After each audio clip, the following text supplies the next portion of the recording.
haven't posted on here in a while, but I got these mini microphones I really wanted to try out. And I also wanted to start off today's video by saying I'm allowing myself to be messy today. I'm allowing myself to be messy today. Why did I want to come on and say that? Obviously, this is Elevate with KJ. And normally, I cannot get anything done unless everything is clean, everything is sorted, everything is tidied, everything is ready, okay? So I'm allowing myself today to be messy. My bed is not made. There's stuff all over my room from doing videos last night. Clothes are on the floor. There's dishes that need to be washed. When I tell you I'm always on top of this, I have everything done as soon as I'm awake so that I can start my day fresh. But something I felt like today I needed to allow myself to be messy. I actually sometimes feel like I can be more creative when I'm messy. So I'm going to see how that goes today. I also wanted to come on and say that I am now day 13, no vape, and I haven't posted on here in ages, so you probably wouldn't have known that unless you follow my TikTok. But anyways, I want to talk about this book. I first off want to just talk about and say how much my life has changed since I last posted on here. Like, it's changed massively, massively, massively.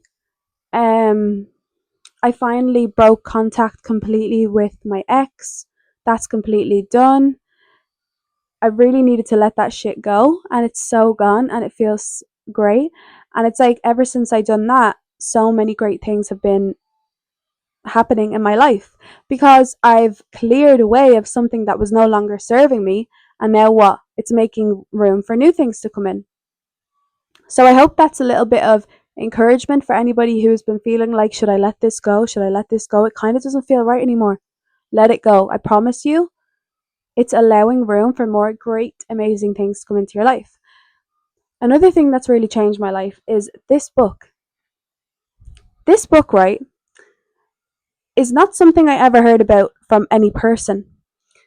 How I heard about this book was, you know, those bot comments that comment on YouTube videos, and they're like, "Oh, my life changed when I read this book."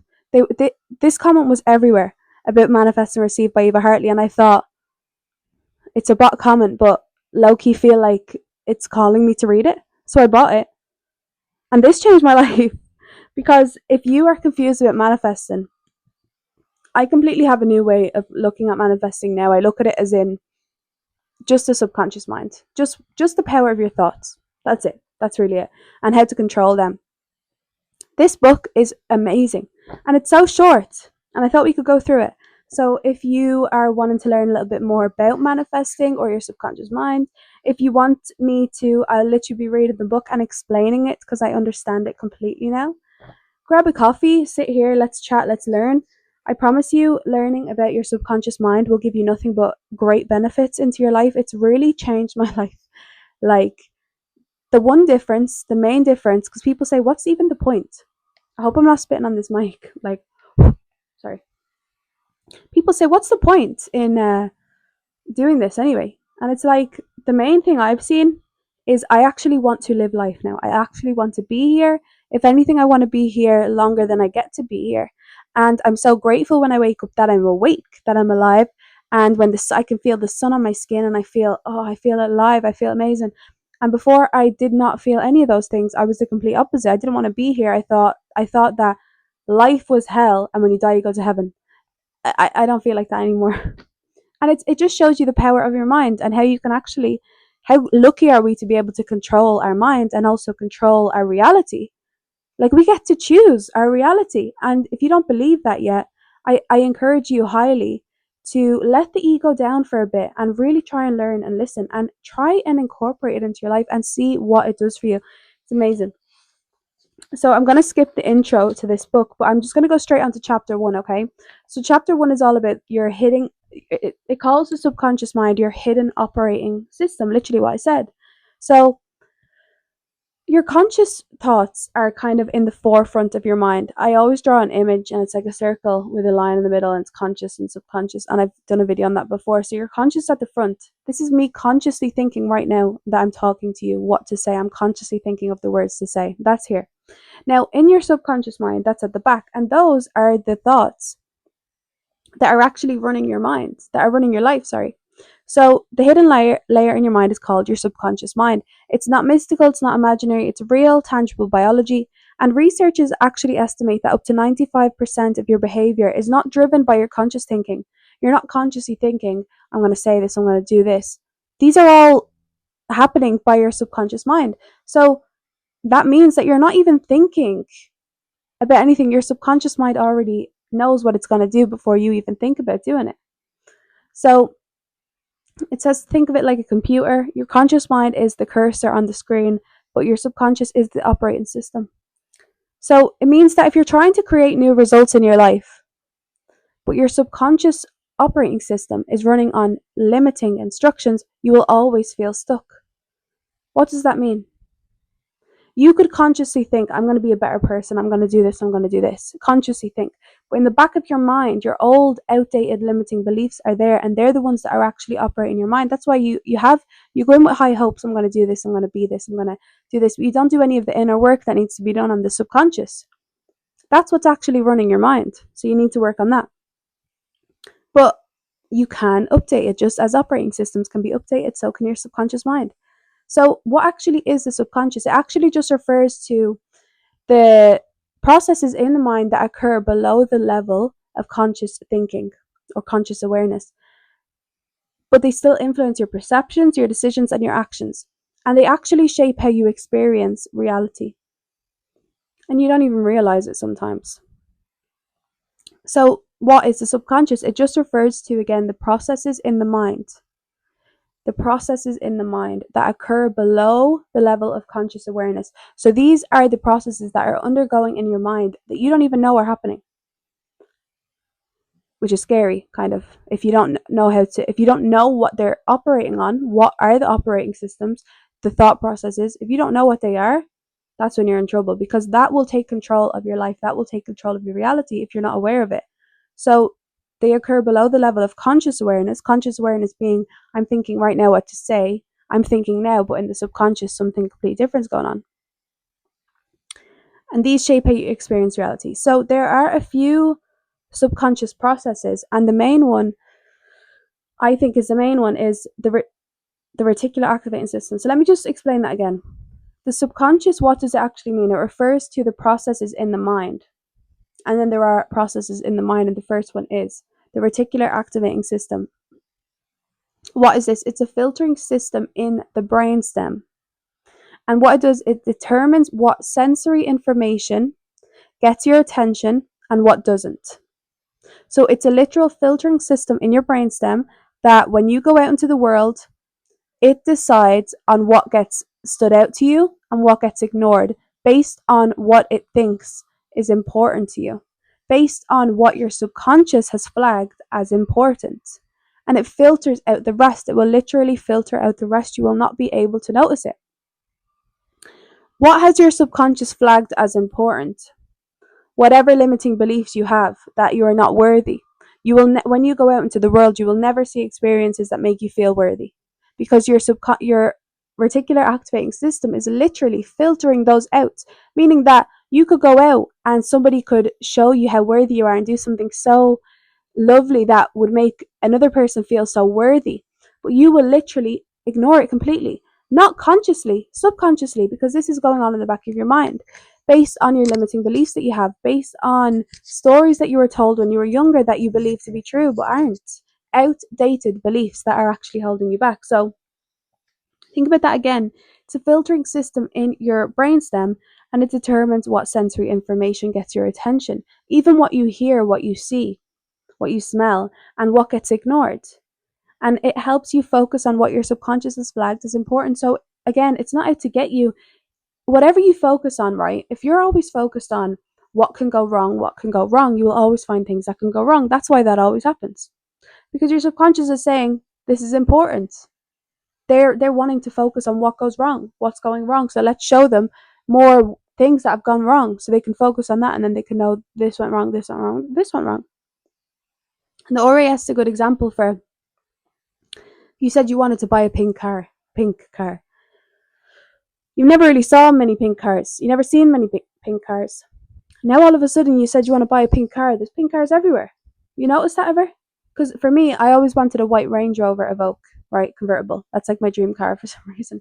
And I decided this when I was 18. And then the next day, I like had this thing. I seen it on my phone. I was like, oh my god, I love this car. I want this car. I put it on a vision board. Then the next day, I started seeing them everywhere. Now they were always there. My subconscious didn't flag that as an important thing to look out for. Now it's gone right. That's important. Now we need to look out for more of that. Let's show her more of that. That's literally it. So apply that into your life. Now, what you focus on more, you will see more of. So really, like for me, I've really trained my brain to find the positives in everything. Like any negative thing can happen and I'll still find a positive from it. Whereas before it was the opposite. I was like, oh my god, this is wrong and this is wrong and this is wrong. Now I've trained my brain to do the opposite. Also, like if you start your day, it's a good thing to do. Start your day if you're going out for the day, whatever, into town or you're going to work or whatever it is. Start off by saying, I am the luckiest person in the world. Only good things happen to me. I'm going to be blessed today. I'm going to find so many opportunities, so many amazing people today, blah, blah, blah, blah. You will start to see that because you're telling your subconscious, this is important. Let's look out for this. If you're waking up and saying, oh my god, the traffic, oh, my petrol's gone, oh, this is bad, this is bad, this is bad, what else can go wrong, what else can go wrong? Trust me, you'll find more things that have gone wrong that day because you're focused on them. So that's a filtering system in your brain, okay? The reticular activating system. So that is one subconscious process that you need to be aware of that is going on. Because people, I think, if you're looking at this and saying that's not true, then you need to know it's true because it is true, okay? Okay, next thing, this is science, by the way, neuroscience. The next subconscious process that normally we don't realize is going on is our emotional memory centers, our memories.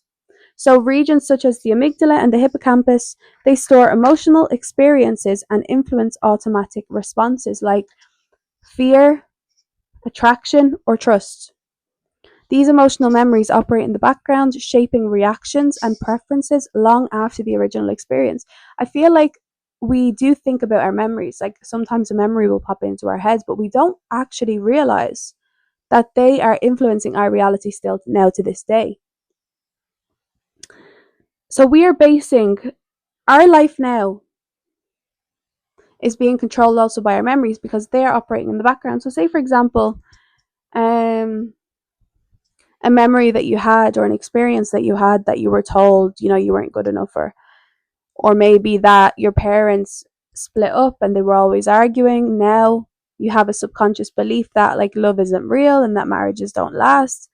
And again, you will always see that and you'll probably be more likely for that to happen in your marriage because that's what you think is to happen.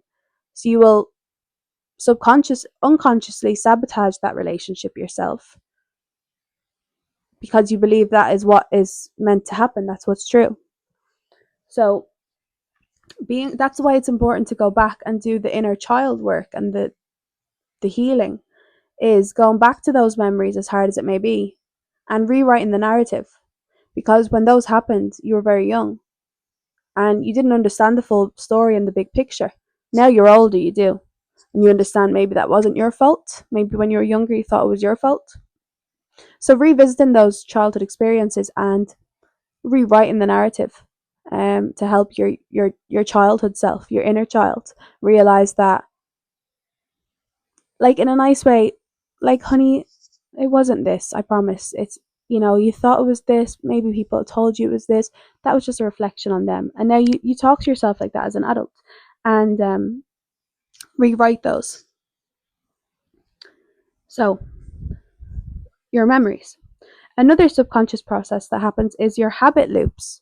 Habits that you have. That's subconscious. You're not actually thinking like when people I stopped vaping, right? But when I would first wake up in the morning, I'd pick up the vape straight away without even thinking. Without even thinking. I mean, my dad is a serial smoker. Like, what is it called? What's the word? Chain smoker. Like, as soon as he puts one down, he's up in the next one, right? He's not changing, guys. He loves his smoking, right? But anyway, he will just do it subconsciously. He's not actively thinking I'm gonna have a cigarette. He will just do it. It's a habit. Same with any negative habits that you have that are like damaging you. I don't want to say the word, but like things like that where people are addicted to things. Even alcohol or drugs or whatever. It's a habit. and it's happening subconsciously. You're not consciously thinking of this, it's become a habit, and your brain loves patterns and habits, and it loves kind of the same thing every day because it makes it feel safe, right? So, habit loops, automatic neural pathways that determine your default thoughts as well, feelings and behaviors. So if you're so used to feeling so negative and sad, and you're not consciously aware that that's what's going on in your mind, you'll constantly just be in this negative state of vibration, because this is just your default way of thinking. You need to change the default way of thinking. You need to change the operating system on the computer. These are the brain's efficiency shortcuts created through repetition and reinforced by reward mechanisms. So the repetition is important. That's why when you are on this healing journey and this self-growth journey to learning how to do this and learning how to work on your subconscious mind, and you do it for a week, think about how long you've been doing the negative version of that. Years. It doesn't take a few weeks to just change your beliefs, change your subconscious mind, change your thought patterns, change your habits. It takes years. I have been doing this work for years. Years. I'm 24 now. I started this when I was 18. And only now am I getting it. Only now am I getting the rewards. Only now. But it's worth it, because as I said, the main thing, you enjoy life more. You enjoy life, and you're here, and you want to be the best version of yourself, and you want to help people, and you want to help the world, and you just want to be the hope in the world that doesn't have any hope. And that's why we all need to be doing this work, so there's more of that light, more of that hope around. So it is worth it. Trust me. So another subconscious process is your nervous system. So you actually have the autonomic nervous system, which regulates involuntary bodily functions such as your heart rate, digestion, and stress response. And that operates through two branches, which are the sympathetic nervous system, which is your fight or flight, and then you also have your parasympathetic nervous system, which promotes your rest, repair, and receiving states. So when your subconscious beliefs or emotional patterns trigger chronic stress or fear, the ANS often stays in sympathetic overdrive, making it harder to access calm, clarity, and openness to new possibilities. So you have to learn to allow your body to regulate the autonomic nervous system. It's essential for shifting your subconscious patterns, especially those tied to safety, trust, and worthiness. If you're constantly in a state of stress, fear, anxiety, you're not allowing yourself to be open to new things coming towards you, because in order for something to come to you, you need to be aligned with it. Now, all good things in life are not on a low frequency, they're on a high frequency. Happiness is a high frequency, depression is a low frequency, anxiety is a low frequency. So you can't be anxious all the time and expect happy, amazing things to happen to you, because you're not on that level of vibration. You're not vibrating with that thing on the same level. So that's what that means. So allowing yourself to come out of fight or flight, how do you do that? I was in a extreme state of that. I don't like to talk about the A word, that word, because I don't like thinking about it anymore. I pretend I didn't have it, but you can easily come out, not easily, maybe I shouldn't say that. It's not easy, but you can definitely come out of it. How did I do it? Meditation, walking, as simple as it sounds, but mainly just working on my subconscious mind. And you can use my page for that. That's what we talk about in here. But you have to allow your body to regulate the autonomic nervous system in order to attract things like calm, clarity. You need openness to new possibilities in your life. You need to be in a receiving state, an open state. So it says, together, all these systems form a complex automatic network that quietly directs much of your life experience. So understanding how they function is the first step towards working with your subconscious rather than against it. You want to work with it for sure. I have this book, and then I also have spoke about The Power of Your Subconscious Mind by Joseph Murphy, which I love that book. That book and this book have changed my life genuinely.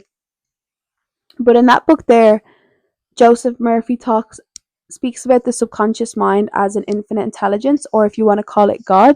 So he says that God is the subconscious mind, God is the infinite intelligence, God is these subconscious processes, or infinite intelligence is this subconscious mind, which is weird. But I was thinking of it like, I do believe in God, I believe in a higher power, I know not a lot of people do, and normally if you're spiritual, you don't normally believe in that. But I am definitely, I would say, I don't want to put a label on it. I just know the power of my subconscious mind. I believe that something has created us. I believe that we are being called to do something. I believe that all people that are being called have this, are feeling like they need to awaken and they need to heal. And I feel like a lot of people don't feel like that, but I feel like a lot of people do, and I think it means something. And I think, yeah, there's a purpose and a reason we're here. And I believe there is a God. Maybe it's not a God in the sky like Jesus kind of vision, image, but some sort of being, celestial being. Is that the word? I don't know. I don't know. No one knows. We don't know, do we? So we can only guess and think. So this is what I want to say. Functional MRI studies and neuroimaging have demonstrated that patterns of brain activity related to decision making, they often occur before a person is consciously even aware of the decision. So think of that. Your subconscious is choosing before you even know you're choosing. So you have to work with it, or it will work against you if you don't know what's going on. You need to work with it. You need to understand it. You need to believe in it. First of all, you need to believe in it. And the more, and if you even want to be delulu about this, right? Maybe you say, I just can't believe any of this stuff. Just pretend to believe it. Just pretend to believe it and start brainwashing yourself, because regardless, what you believe will happen. What you think will happen. That's just literally how it works. Where does your programming come from? We know this. Early life conditioning. So we talked about this before. By age 7, much of your programming is already in place. This includes your beliefs about money, love, health, and what is possible. So again, when you were younger, whoever were your caregivers, whoever looked after you, you believed what they said was true, and that was it, and that's all you knew. And you take what they say to be true. And most of their beliefs were from their parents, who were from their parents, and they're outdated and they're not actually real, because there's so many different ways to look at things. There are so many possibilities. Like, to limit yourself to just one belief is so sad, because the world is so amazing and crazy, and the universe is so expansive and growing every day, that how can there just be one way of looking at something? How can there just be money's hard to get? No, that's not true at all. Then how is there people that are making money easily? Okay? So, repeated experiences, what happens by early life conditioning and repeated experiences. The brain forms stronger neural pathways for thoughts and behaviors that happen frequently. These repeated signals create what neuroscientists call long term potentiation, the basis of habit formation. This is why someone raised in an environment where abundance was normalized may find it easier to expect and receive good things, while another person may subconsciously expect struggle or rejection. So, a repeated experience, the brain forms stronger neural pathways. This is why we talked about this before.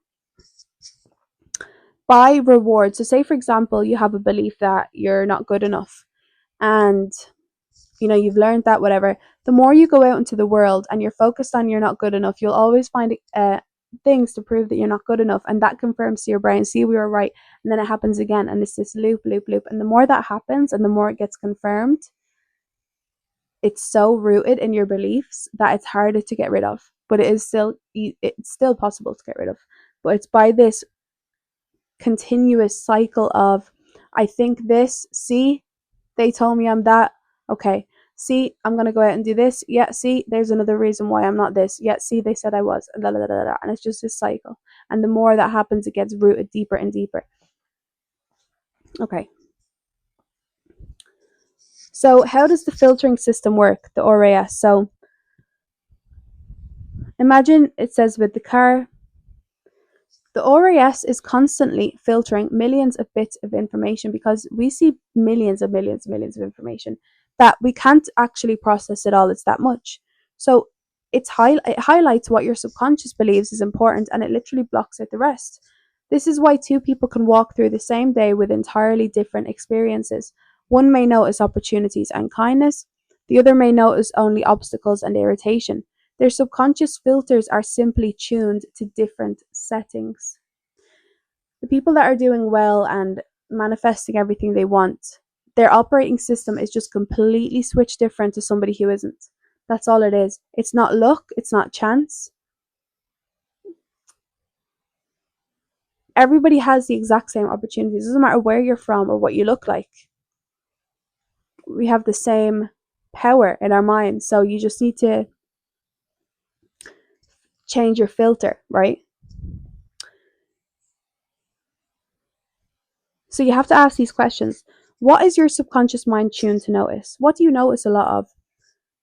Do you notice scarcity or abundance? Do you notice love or rejection? Do you notice possibility or limitation? And this is my favorite word, awareness. Why is awareness the first step? Because before you can change any programming, you must become aware that it's currently running and what is currently running. How can you change something if you can't change a system that is in your job if you don't know what system is already there, because you need to know what it is to change it so you don't have the same one, right? Okay. Most people are not conscious of their beliefs because those beliefs have been operating quietly in the background for years or even decades. And here are some examples of subconscious beliefs that commonly block receiving. Good things happen to other people, not me. Things always go wrong, I never have enough. I'm not even saying any of those because I don't want to affirm them. So these beliefs may not feel obvious, but they do show up in patterns like repeated relationship issues. So persistent anxiety. I mean, I made a few videos before of like, if you're depressed or if you're anxious, there's a deep belief underneath that. Rather than just saying it's anxiety, there's a reason. Anxiety is normally you're worried about the future. Depression is you're normally thinking about the past. This is just normally. People got annoyed at me when I said that. It's like, don't just say I'm depressed and leave it at that, and take tablets or whatever. Really go deep into it. Are you really just going to say I'm depressed and leave it at that? Why are you depressed? Why are you feeling this way? What has happened to make you feel this way? Let's change it. Anxiety, what am I worried about? How can I relax? Let's sort out my nervous system. Let's calm ourselves down. Let's be in the present moment, because being in the present moment, we're not worried about the future or the past.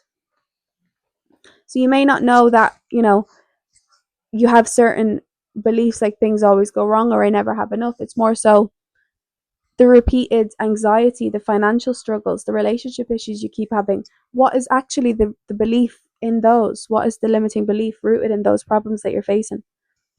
Becoming aware of these patterns is not about blaming yourself. It's about recognizing that you now have the ability to choose how much weight you give those thoughts.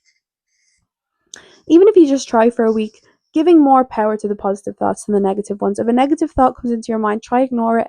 And when a positive one comes in, really try and appreciate that and say, oh my God, yeah, that was really positive. So start giving more power to those positive thoughts rather than the negative ones. Reprogramming is possible and it's proven. Neuroplasticity is the scientific term for the brain's ability to rewire itself. How amazing is that? Your brain can literally rewire itself, okay? Meaning that you're not stuck. You're not stuck. This has been demonstrated through studies on everything from stroke recovery to habit change. By intentionally focusing your thoughts, emotions, and actions in new directions, you can form entirely new neural pathways. You can reprogram the instructions your subconscious follows. The first step is understanding that it is possible. You are not stuck. You are not defined by your past. Your mind is adaptable. Your energy is moldable. Your life can be reshaped. And from here forward, the work is to become aware of the patterns running your operating system and begin consciously choosing which ones to keep and which ones to update. When you learn to work with your subconscious mind instead of against it, life begins to feel like a steady unfolding. And that's a good way to explain it. You move from intense effort to aligned effort. And from alignment, real receiving becomes natural. So that's chapter 1. Chapter 2 will be manifestation through the lens of neuroscience, for anybody who still doesn't believe or doesn't like to learn about it in this way and likes to learn about it in a scientific way. That's fine too. Or you could even just pick up this book. Really, really, really good book. But I will be going through it. Yeah, I really hope that helps. I hope that this series helps. I feel like sometimes when you're reading a book, it's hard to understand things. You kind of need somebody to spell it out and explain it as you're reading it. And I like doing deep dives into these books as well for my knowledge and for me to learn more. But yeah, guys, I really encourage you to start working and doing the inner healing work if you're not already. And we can use Michael Jackson's quote. If you want to make the world a better place, take a look at yourself and make a change. A lot of us are always focused on the world is shit, he's evil, people are nasty, da, da, da. If we all just worked on one, so rather than us trying to control so many people in the world, Just focus on one ourselves. And if we all do that, the world will be a better place. Michael Brearley was so amazing. How could he come up with a lyric like that? That's incredible. Anyway, I love you very much. And I really hope you're looking after yourselves. And I really hope you're loving life. And even if you're not loving life, I hope that you can learn to with this page. And also let me know if you stayed to this long, which I don't know. I want to turn this page into a vlogging kind of vibe, also doing subconscious talks. Maybe we could do podcasts, and we could do a bit of everything, and vlogs. And the whole thing is Elevate with KJ. You've seen me go from a stage of vaping to now not vaping for 12 days. So that's already something I've elevated in. I've also now just become so more aligned with the version of me who I'm trying to manifest. I am her now. And I've elevated. And I want you guys to elevate too. And any tips and tricks I learn, I will come on and tell you. And with that, have a great day. The sun is shining in Scotland today, and I'm going to go out and sit in it. Love you very much.